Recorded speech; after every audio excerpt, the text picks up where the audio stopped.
चलिए मेरे प्रिय विद्यार्थी, आप सभी को गुड मॉर्निंग। स्टार्ट करते हैं क्लास 10 मैथ प्रश्नावली 1.2। प्रश्नावली 1.1 आपको पहले ही पढ़ा दिया गया है। आज हम देखेंगे प्रश्नावली 1.2। देखिए, ये प्रश्नावली 1.2 पढ़ने से पहले आपको कुछ चीजों को पर विशेष ध्यान देना होगा। जैसे मान लीजिए आपकी इस प्रश्नावली में जो भी सवाल आएगा वो सिद्ध करने के लिए आएगा, और सिद्ध थोड़ा वो कुछ अलग तरीके का ही है। ध्यान दीजिए, पहले एक हम प्रमेय पढ़ेंगे। प्रमेय पर थोड़ा ध्यान दीजिए आप लोग। मान लीजिए कोई एक संख्या है, जैसे कोई पूर्णांक है, कोई पूर्णांक ऐसे 5 का स्क्वायर है। अगर इसके स्क्वायर में ये मान के चलिए 5 से विभाजित हो रही है। अगर इसकी स्क्वायर मतलब ये कहते हैं ये 25 आएगा बटे 5। अगर किसी का स्क्वायर 5 से विभाजित, किसी का स्क्वायर अगर उस संख्या से विभाजित हो रहा है, तो अगर आप स्क्वायर हटा दो तो 5 से भी वो संख्या कह सकते विभाजित होगी। इसका प्रमेय है, ये प्रमेय है। अगर कह सकते हैं किसी के स्क्वायर में, जैसे 3 का स्क्वायर भाग जा रहा किससे, 3 से, क्योंकि इसको स्क्वायर तोड़ोगे 9/3 आएगा। इसे विभाजित करेंगे 9 विभाजित हो जाएगी। हाँ, अगर इसको वर्ग को हटा दिए जाए तो 3/3, तब पर भी ये क्या होगी, पूरी तरह से विभाजित होगी। ये इसका प्रमेय है।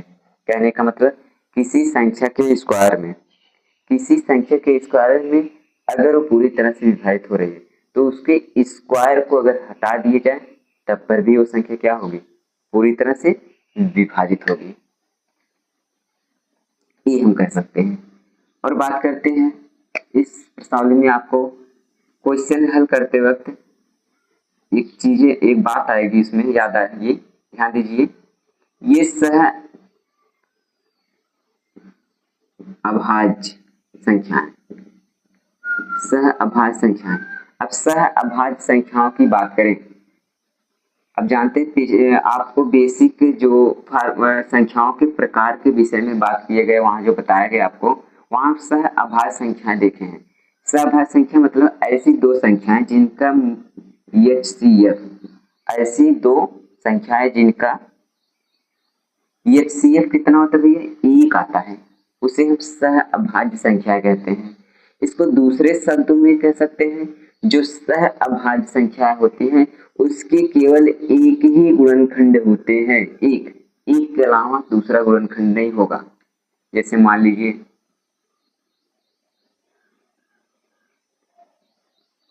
5/3, 5/3, ये इसका केवल एक ही गुणनखंड है। अगर ये 5/3 देखा जाए सिर्फ 1 से ही कट सकता है, यानी कि ये 1 से केवल भी विभाजित हो सकता है और किसी से नहीं हो सकता।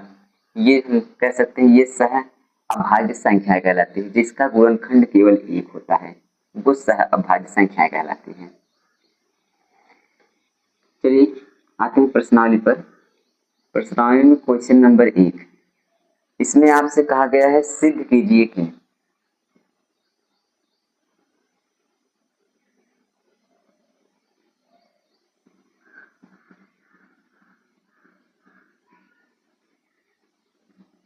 सिद्ध कीजिए कि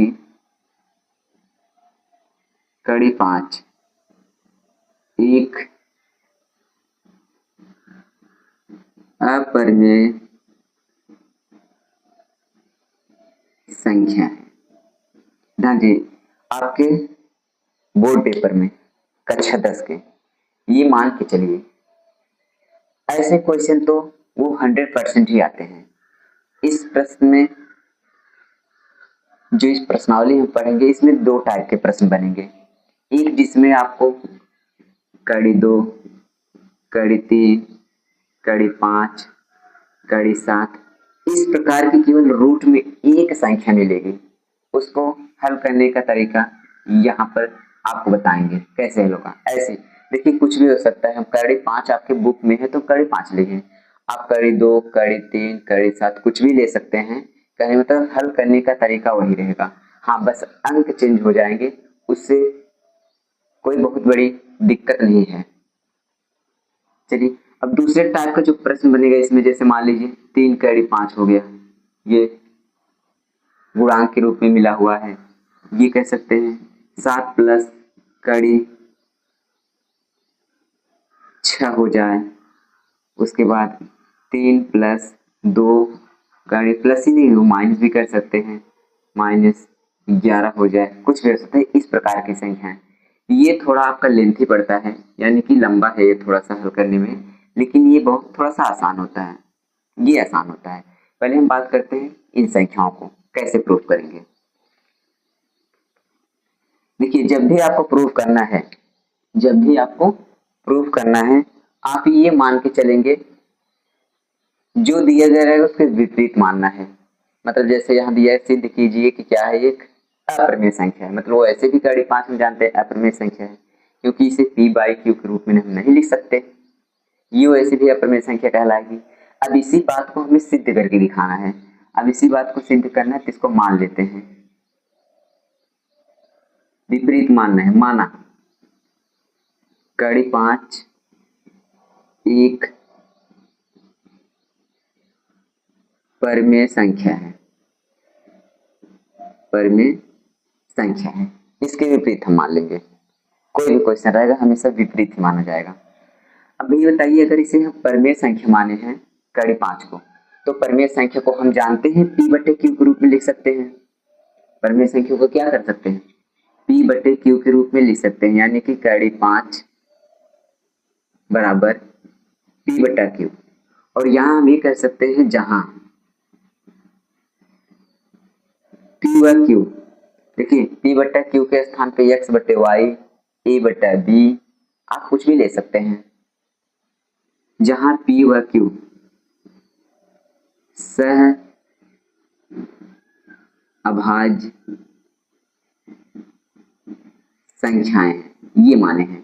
अब सहअभाज्य संख्याएं माने हैं कहने का मतलब p अगर किसी भी p जो होगी केवल वो 1 से विभाजित होगी, q जो होगी केवल 1 से विभाजित होगी। कहने मतलब किसी अन्य संख्या से ये विभाजित नहीं हो सकती p और q। हम भी मान के चले हैं शुरू में p और q क्या सहअभाज्य संख्या है, ये शुरू में मान के चले हैं। अब यहाँ करते हैं दोनों पक्षों का वर्ग, दोनों पक्षों का वर्ग करने पर, दोनों पक्षों का वर्ग करने पर जब यहाँ वर्ग करेंगे ये 5 आ जाएगा। ध्यान दीजिए कड़ी 5 का जब आप स्क्वायर करोगे तो कहने का मतलब कड़ी 5 गुणे कड़ी 5, ये चीजें आप पिछली क्लासों में पढ़े होंगे।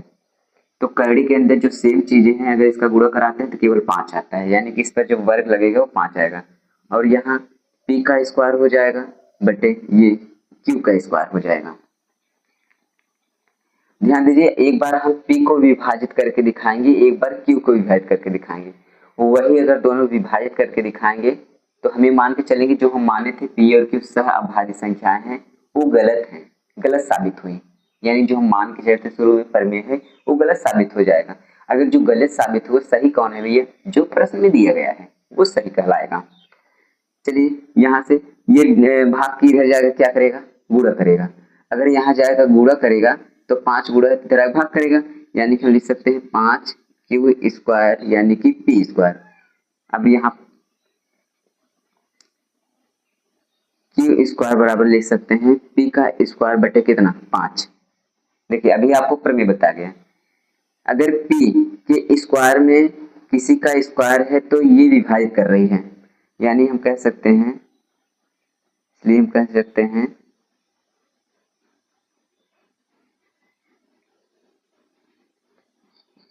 p स्क्वायर 5 से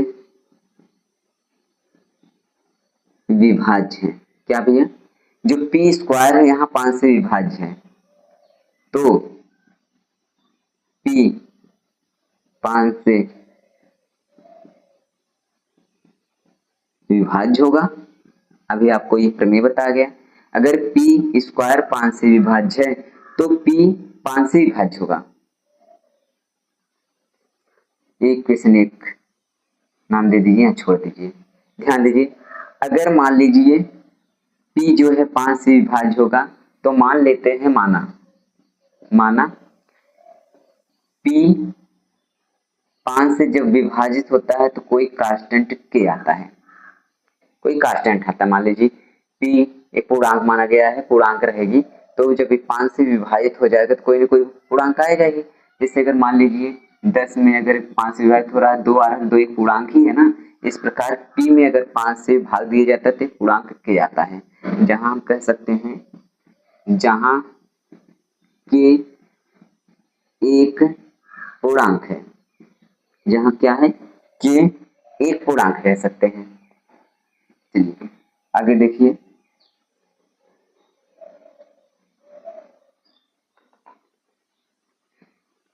जहां के एक पूर्णांक है,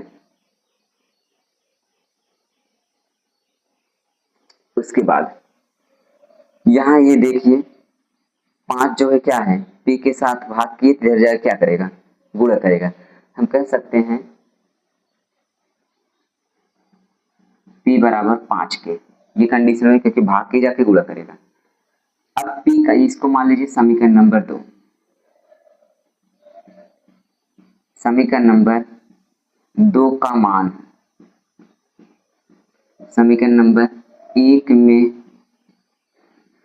रखने पर एक आपका यही है, जहां हम p बराबर 5 के रखना है, ये क्यू स्क्वायर है तो ये क्यू स्क्वायर बराबर ये p है, p की वैल्यू हमें 5 के रखनी है, यानी कि 5 के का पूरे का स्क्वायर, क्योंकि इस पे स्क्वायर लगा है, बटे 5।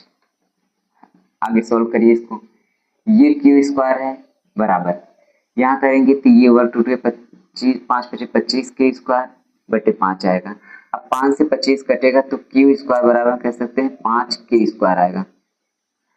अब 5 क्या है, पूरा की इधर आएगा, क्या करेगा, भाग करेगा, ये की स्क्वायर बटे 5, ये की स्क्वायर हो जाएगा। ध्यान दीजिए अभी हमने p को विभाजित करके दिखाया। अब देखिए ये स्क्वायर है, यहाँ कह सकते हैं ये q का स्क्वायर हमें पता है, इसलिए हम जानते हैं q स्क्वायर 5 से विभाज्य है, विभाज्य है, तो q 5 से विभाज्य होगा तो ये भी विभाज्य होगा। अब ध्यान दीजिए हमने शुरू में ये मान के चला था p और q सहभाज्य संख्याएं हैं, वो केवल एक से ही विभाजित हो सकते हैं, लेकिन हम ये हल करके पा रहे हैं कि जो p है वो 5 से विभाजित हो रही है,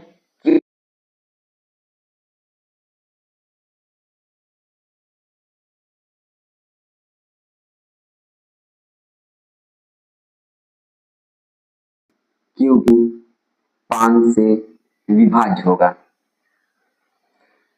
क्योंकि हम यह मान के चले थे कि p व q सह अभाज्य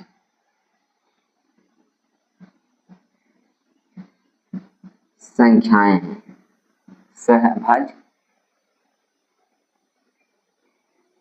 संख्याएं हैं, लेकिन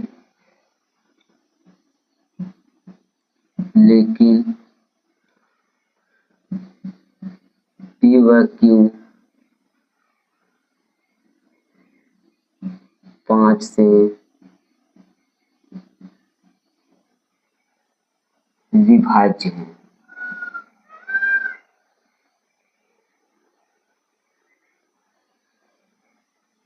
अतः हम ये कह सकते हैं कि हमारी कल्पना गलत हुई।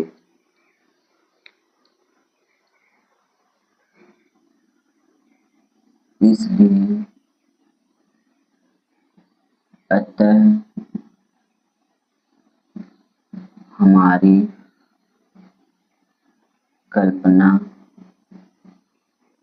गलत हुई।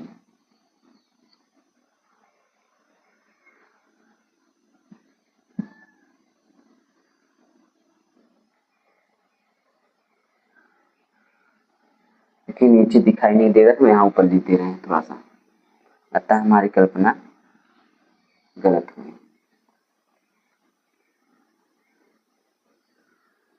इसलिए कड़ी 5 एक अपरिमेय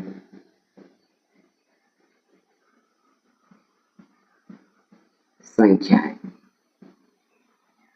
देखिए एक बार फिर ध्यान दीजिए, शुरू से हमें क्वेश्चन में ये कहा गया था सिद्ध कीजिए कि कड़ी 5 एक अपरिमेय संख्या है। हाँ, हमें सिद्ध करने के लिए अपरिमेय बोला गया है। हाँ, जो बोलेगा उसके विपरीत लेके चलना है आपको। मान लीजिए कड़ी 5 एक परिमेय संख्या है। अगर भैया इसे परिमेय संख्या अगर हम माने हैं कड़ी 5 को, तो क्या हम इसे p/q के रूप में लिख सकते हैं, जहां p व q सह अभाज्य संख्या है। सह अभाज्य संख्या का मतलब p व q का केवल गुणनखंड एक है, एक के अलावा कोई दूसरा गुणनखंड नहीं हो सकता। कहने का मतलब ये संख्या केवल एक से ही विभाजित हो सकती है, इसका अर्थ ये है। हाँ, दोनों पक्षों में वर्ग करने पर, दोनों पक्षों का वर्ग करने पर यहाँ वर्ग करोगे तो 5 आ जाएगा, बराबर यहाँ p का स्क्वायर बटे q का स्क्वायर। अब यहाँ q स्क्वायर भाग किए घर आएगा, गुणा करेगा, यानी कि p स्क्वायर बचेगा, बराबर यहाँ पर इस साइड में 5q स्क्वायर। अब q स्क्वायर बराबर यहाँ हो जाएगा 5 गुणा किए भाग, यानी कि q को इधर ले गए, 5 को इधर लाए। अब देखिए p स्क्वायर जो है, ये p स्क्वायर कहते हैं, इसलिए कह सकते हैं p स्क्वायर 5 से विभाज्य, क्योंकि शुरू में बताया गया अगर वर्ग कट रहा है तो उसका वर्ग हटाओगे तब पर भी विभाजित होगी। p स्क्वायर 5 से विभाज्य है तो p 5 से विभाज्य होगा। हाँ, अगर मान लीजिए p जो है 5 से विभाज्य है तो माना p, अगर p को 5 से विभाजित हो रही है तो कांस्टेंट k आता है, जहां k क्या है, ये पूर्णांक है। अब k पूर्णांक है तो यहाँ से ये 5 गुणा भाग किया जाएगा, इधर गुणा करेगा तो p बराबर 5 के बराबर समीकरण नंबर 2। अब समीकरण नंबर 2 का मान यही p बराबर 5 के का मान समीकरण नंबर 1 में रखने पर एक ये है q बराबर p स्क्वायर मतलब p की वैल्यू 5 के पूरे का वर्ग बटे 5, q स्क्वायर बराबर 5 का वर्ग टूटेगा, इस पर आएगा, यानी कि 25 k का स्क्वायर बटे कितना 5, और 5 से विभाजित हो जाएगा, 5 के स्क्वायर बचेगा q स्क्वायर। अब ध्यान दीजिए 5 इधर गुणा किधर आएगा, भाग करेगा। अब q स्क्वायर 5 से क्या है, विभाज्य, q स्क्वायर 5 से विभाज्य है, तो इसका वर्ग हटाओगे q 5 से विभाज्य होगा। क्योंकि हम यह मान के चले थे, यानी कि p और q को हम इस प्रकार माने थे कि ये सभाज्य संख्या है। कहने का मतलब केवल एक गुणनखंड हो सकता है इसका। यहाँ पर हम ये पा रहे हैं p भी 5 से विभाजित हो रहा है और q भी 5 से विभाजित हो रहा है। हम चूंकि कह सकते हैं हम यह मान के चले थे कि p व q क्या है, सह अभाज्य संख्याएं हैं, लेकिन p व q क्या भी है, 5 से विभाज्य है। अतः हमारी कल्पना गलत हुई। कहने का मतलब अतः हमारी कल्पना, यानी कि शुरू में जो माने थे हम कड़ी 5 परिमेय संख्या है, ये मान के चले थे ये परिमेय संख्या है, ये लास्ट में आके अतः हम कह सकते हैं हमारी कल्पना गलत हुई, हम जो माने हो हमारा गलत साबित हुआ। अगर ये गलत साबित हो गया है तो सही कौन है, जो प्रश्न में दिया है कड़ी 5 एक अपरिमेय संख्या है, इसे हमें ऐसे प्रूव करना है। यहाँ अतः हमारी कल्पना गलत हुई। यहाँ थोड़ा सा नीचे नहीं दिखाई देता, ऊपर लिखे हैं, क्योंकि इसलिए हम कह सकते हैं कड़ी 5 क्या है, एक अपरिमेय संख्या है। अब सारे क्वेश्चन को ही ऐसे लगाना है, रूट की जितनी भी संख्याएं दिखेंगी आपको ऐसे ही हल करना है, इसमें कोई अंतर नहीं रहेगा। जितने हिंदी के शब्द लिखे गए हैं सब कुछ वही रहेगा। हाँ, चलिए किसी क्वेश्चन को हम चेंज करके थोड़ा सा बता दे रहे हैं, ध्यान दीजिए।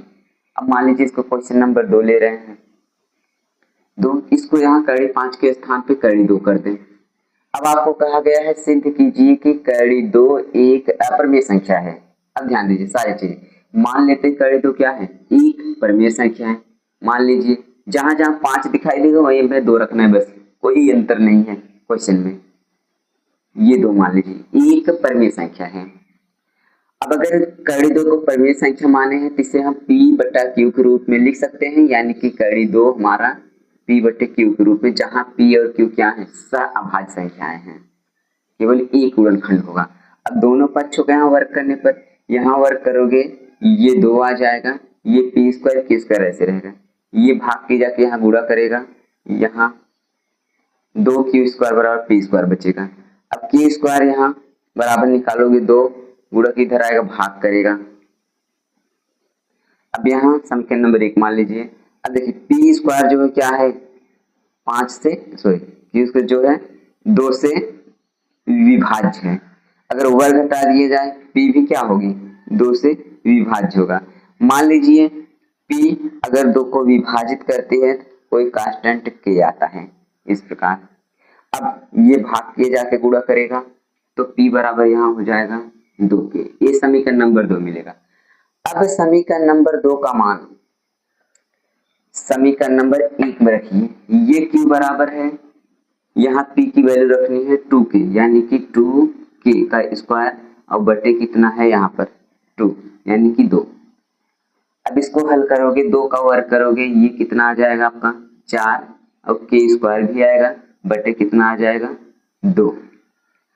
ये 2 से कैंसिल करोगे, यहाँ 2 आ जाएगा, 2k स्क्वायर। अभी ये क्या किया है, गुणा किधर आएगा, भाग करेगा, ये 2।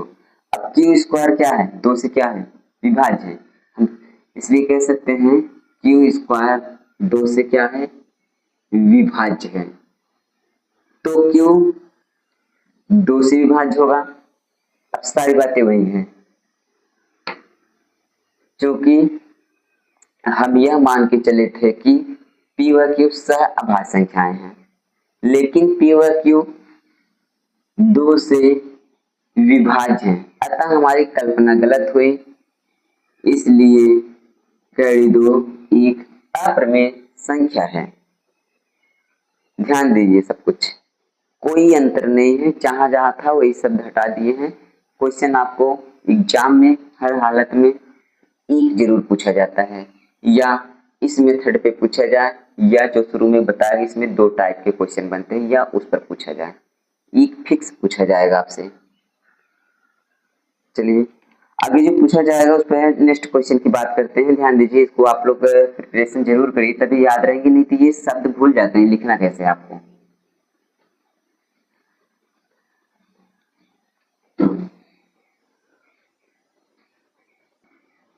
चलिए नेक्स्ट टाइप का क्वेश्चन आगे, क्वेश्चन नंबर 2 आपके बुक का ही है क्वेश्चन। सिद्ध कीजिए कि 3 + 2 कड़ी 5 एक अप्रमेय संख्या है। ध्यान दीजिए, ऐसा क्वेश्चन देखिए, पहले नंबर तो आपसे सिद्ध कीजिए कि कड़ी जो है 3 + 2 कड़ी 5 अप्रमेय संख्या है। ये अप्रमेय पूछा है, तो पहले हमें इसको मान लेना है, इसके विपरीत मानना है। माना 3 + 2 कड़ी 5 एक परमेय संख्या है, इसको हमने मान लिया परमेय संख्या है, क्योंकि जो क्वेश्चन पूछा गया तो उसके विपरीत मान के चलेंगे। अगर हम इसे परमेय संख्या माने हैं तो इसे हम p/q के रूप में लिख सकते हैं, यानी कि हम ये कह सकते हैं 3 + 2 कड़ी 5 बराबर p/q, जहां p व q पूर्णांक, जहां p व q क्या है, पूर्णांक। ध्यान दीजिए, सह-अभाज्य संख्या में मानने की जरूरत नहीं है। एक क्वेश्चन ऐसे लगेगा, इसमें क्या है ना, आपको रूट की वैल्यू निकालनी है, रूट की, यानी कि यहाँ पर जो कड़ी 5 है इसी की वैल्यू निकालनी है। और निकालना कैसे, ध्यान दीजिए, सब कुछ हटाना है यहाँ से, रूट की वैल्यू निकालने के लिए बराबर के एक साइड में कड़ी 5 को दिखाना है, बाकी सारी चीजें इस साइड जाएगी, वो भी पक्षांतर करके। चलिए ये हम कह सकते हैं 2 कड़ी 5 p/q, ये 3 प्लस के रूप में इधर गया, क्या हुआ माइनस 2 कड़ी 5 बराबर, इसका बटे आप करके 3 मल्टीप्लाई कर सकते हैं भिन्न की तरह, बटे एक करोगे, मल्टीप्लाई करोगे p माइनस क्यू का 3q बटे यहाँ एक माने बटे करके क्यू एक के क्यू आएगा। अब इसको आप ब्रैकेट में लिख दीजिए। यहाँ दो क्या है गुणा इधर आएगा भाग कर गए यानी कड़ी 5 बराबर कह सकते हैं p माइनस 3q बटे 2q मिलेगा। हमें कड़ी 5 का मान निकालना था जो कि हमने कड़ी 5 का मान निकाल दिया। अब यहाँ देखिए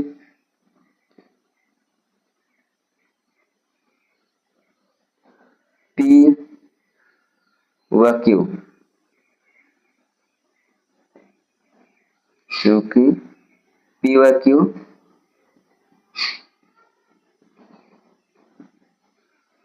पूर्णांक है। क्या है? p व q पूर्णांक है। हमने शुरू माना था p व q क्या है? पूर्णांक है। तो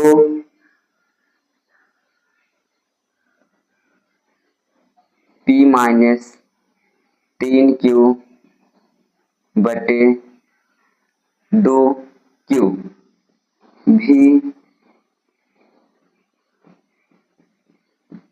पूर्णांक होगा। क्यों भैया? क्योंकि p और q पूर्णांक है। अगर p और q पूर्णांक है तो इसका कोई पूर्णांक वैल्यू रख के सॉल्व करोगे तो भी क्या आएगा? एक पूर्णांक ही निकल के आएगा। p और q पूर्णांक है तो p माइनस 3q बटे 2q भी क्या होगा? पूर्णांक होगा।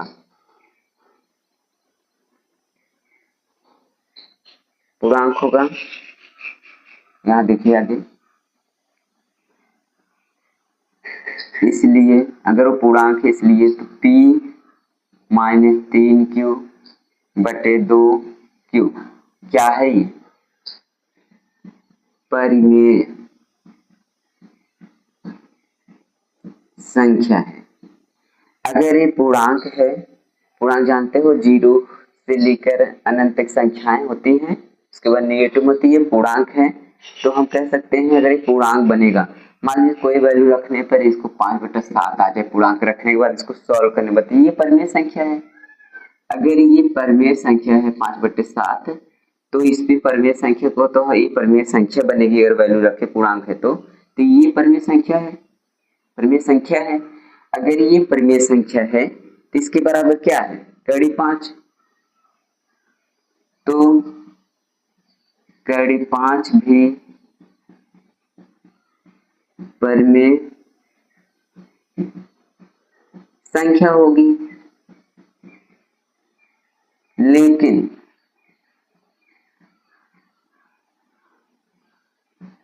इस तथ्य का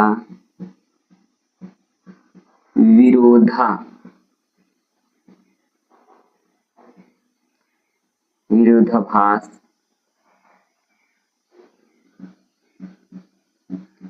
प्राप्त होता है। विरोधाभास प्राप्त होता है क्योंकि ये विरोध करता है। अतः